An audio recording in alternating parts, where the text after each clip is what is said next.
হিঙ্গলগঞ্জের Hingalganj BDO অফিসে অন্নপূর্ণার টাকা না ঢোকার কারণে বিক্ষোভ দেখালেন সাধারণ মহিলারা। তাদের মূল দাবি, কিছু মহিলাদের টাকা ঢুকছে ও কিছু মানুষের টাকা ঢুকছে না। একাধিকবার বিডিও অফিসে আসলেও বিডিও অফিসের আধিকারিকরা জানাচ্ছেন না, এমনই অভিযোগ করছেন সাধারণ মহিলারা। যাদের আবার টাকা ঢুকছে তাদের আবার টাকা ঢুকছে কী কারণে সেটাও বুঝতে পারছে না। সেই কারণেই আজ আমরা বিডিও অফিসে এসে বিক্ষোভ দেখাচ্ছি। ঘটনাস্থলে আছে হিঙ্গলগঞ্জ থানার প্রশাসনিক আধিকারিকরা। গোটা ঘটনা নিয়ন্ত্রণে আনার চেষ্টা করে প্রশাসন, কিন্তু সাধারণ মানুষের দাবি কেন আমাদের অন্নপূর্ণা যোজনা টাকা দেওয়া হচ্ছে না? আমরা চাই আমাদের দ্রুত টাকা দেওয়া হোক, তা না হলে আমাদের কেনই হ্যারাসমেন্ট করা হচ্ছে? দীর্ঘক্ষণ ধরে তারা বিডিও অফিসের সামনে বিক্ষোভ দেখায়।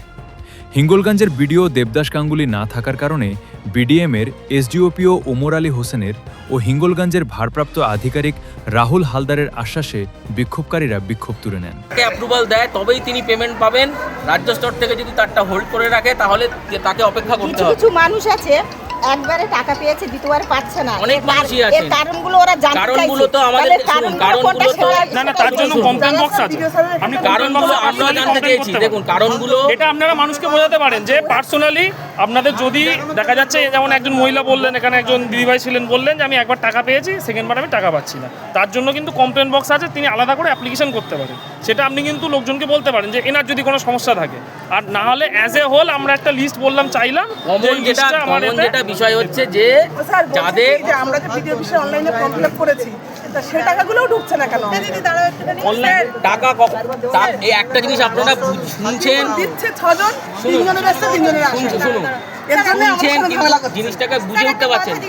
পেমেন্ট ছাড়বে রাজ্য স্তর থেকে, কবে ছাড়বে শুনুন। আপনি মাসের 15 তারিখে অ্যাপ্লিকেশন করে দিয়ে ভাবছেন 20 তারিখে আমার টাকা ঢুকবে, এটা নয়। এটা নয়। আপনি 20 তারিখে এসে কতগুলোতে অ্যাপ্লিকেশন দিয়ে গেলেন, ভাবছেন আমার 25 তারিখে কেন ঢুকলো না। এই বিষয়টা নয়। টাকা কিন্তু মাসে একবারই ছাড়বে, এবং সেটা ছাড়বে রাজ্য স্তর থেকে ছাড়বে, এবং সেটা কত তারিখে ছাড়বে সেইটা তো তাদের সিদ্ধান্ত। আমাদের এন্ডে যেটা কাজ সেটা হচ্ছে যে যত ফর্ম অ্যাপ্লিকেশন ছিল সেগুলোকে, যে নির্দেশিকা ছিল যে সরকারি চাকরি করলে তিনি পাবেন না, ঠিক আছে। এরপরে যেটা এখন বলেছেন, যারা ধরুন এই যে ভোটার তালিকার সময় অ্যাবসেন্ট ছিল, নাম কেটে গেছে এখান থেকে, অ্যাবসেন্ট ছিল, ডেট ছিল, ডেট ব্যক্তি বা শিফটেড বা ডিলিটেড যেটা হয়েছিল, সেই রকম ব্যক্তিদেরকে আমাদের চিহ্নিত করে এই মুহূর্তের জন্য তাদেরকে বাদে বাকি যারা রয়েছে তাদের প্রত্যেকটা অ্যাপ্লিকেশনকে আমরা অ্যাপ্রুভাল দিয়েছি। আমরা অ্যাপ্রুভাল দিয়ে তাদেরকে সেটা আমাদের সেই কাজ জেলা এন্ডে পারি। কিন্তু মুশকিলটা হচ্ছে সেই তালিকাটা আমরা কাউকে দেখাতে পারছি না, কারণ যখনই কাউকে অ্যাকসেপ্ট করা হচ্ছে, ফাইনাল অ্যাপ্রুভাল যেই দিচ্ছি, সে কিন্তু আমাদের প্রোডাক্ট থেকে বেরিয়ে যাচ্ছে।